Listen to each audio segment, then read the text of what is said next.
Well, hello everyone, and thank you for joining us for our podcast. I'm Matthew Coyle. I'm with Team Coyle at Compass. We're local real estate agents in Massachusetts, and I'm here with my beautiful partner in crime, Ying Coyle. Hi Ying, how you doing today? I'm doing well, Matt. How are you? Doing great. Great.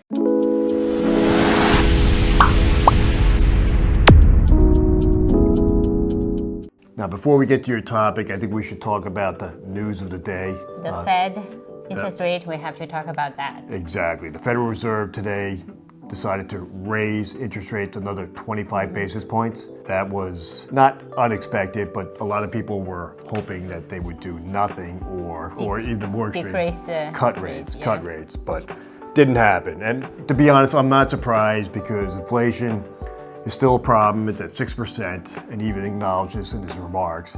It's 3 times as high, 3 times greater than the Fed target of 2%. So, I think my takeaway is the chairman is still committed to fighting inflation, price stability in the marketplace. He seems to be laser focused, maybe a little bit shook up about the bank crisis a week ago, but in his remarks, this is very interesting. Prior to the bank crisis, the Fed was talking about ongoing rate increases throughout the remainder of the year, and now they softened the language to some additional firming. So you may see another rate hike. That's very interesting. Yeah, so you might see another rate increase or two throughout the year. But I think he wants to see how the market plays out, understandably.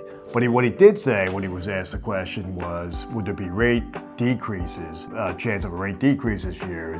He basically said it's highly unlikely. So that just kind of puts it in context. So from our perspective, from a real estate perspective, I think it's going to be the spring. The mortgage rate's going to be moderately increased too, right? Yeah, I think we'll see mortgage rates where they kind of are 6.5% to 7%, maybe a little bit higher or so.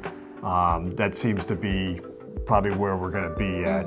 I don't think there's going to be a dramatic change in buyers and sellers in the market at this point. Yeah, that's what we said the last time in our podcast, right? Yeah. There are 3 scenarios right now. Right, but I think we just want to say for the spring outlook, I think we're still cautiously optimistic that there'll be buyers and sellers, and you got to be in it to win it. So there's deals out there to be made. Exactly. On both sides of the table. So get yourself a good agent and be prepared to be patient. You have to be patient. Right. So I think nothing's changed from our point of view. There's no remarks that cause us to change our view at all. So let's talk about what we're really here to talk about, which is you're going to talk to us about why people invest in Greater Boston. Yeah, what makes it attractive, right, yeah. Rental market, because that's what it's still very attractive. I mean, really, a lot of people. I got a lot of buyers from LA, from and China Georgia, too. Yeah, China, yes. So let's start this way. Give me your top reason why I, as an investor, want to invest in real estate in the Greater Boston area. Yeah, I think the number one reason that I came here and a lot of people come here is education, because fantastic. Yeah, Harvard, MIT. You got all the name schools.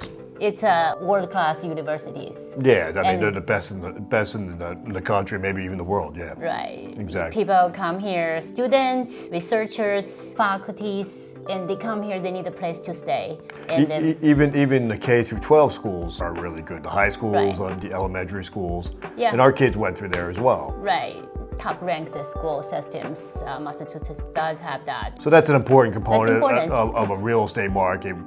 That would be attractive to investors to have a great school system, because we know that people want to move to areas where you need a population to support the real estate market. Right, and people want to go to good schools or send their kids and so forth. Right. Yeah. So right. Okay. Good. So that's one. Give me another one. Another one I would say it's because the diversified economy. Good point. Right. It's not like we all know Detroit, right? It has a car industry and that's it. But Boston, we really have everything. Biotech, insurance, healthcare, technology. Yeah, information technology, right? Right. So it's a pretty diverse economy. Economy's strong. I have good hospitals. The hospital systems here are terrific. Right. Probably probably the best in the country. In tech law, high tech companies, biotech, in So you got the everywhere. so you got the quality education. You got the diversity of the economy, the economic base here. Right. Those are two major Very points tough. that make this an attractive market to invest. Give me a third one. Third one, I think it's I would say the accessibility. We have Transportation's terrific. transportations. Yeah, we have MBTA system. That's the bus and the subway and the commuter rail, and we also have ferries. So Yeah, so it's pretty easy to get around. So, Yeah. so the three tenets of a real estate market for investors to be attracted to is a diverse, strong economy, right? Great education system, yeah, and then great transportation system, easy to get around. right. And Boston has all of them. And you know what the other thing is? One more thing I just remembered. Greater Boston has one of the lowest I think it has the lowest vacancy rate in the country. If I'm not mistaken, it was 2.8% last Wow, year. that's really low. So it's there's a lot of things to do in terms of recreational activity. It's a beautiful area. And people, I mean, if you're a sports fan, you couldn't ask for a better set of sports franchises. You have the Red Sox, the Bruins, the Celtics. So Fenway. yeah, so And there are a lot of development there too. But exactly, Yeah. exactly. So all in all, we think it's a very attractive environment still. Knock on wood, we know there's a lot going on in the economy, there's bank failures. Any market can be disrupted by, economic shocks. We totally understand that. So at any given point, our view could change. But right now, we think Boston is still a very attractive market to invest in. definitely, yeah. And I think that's it. And if they want to reach us, how do they reach us, Ying? They can contact us with the email, and everybody can contact us from So social we have links. media We have too. links in the video. Good. Yeah. Okay, good.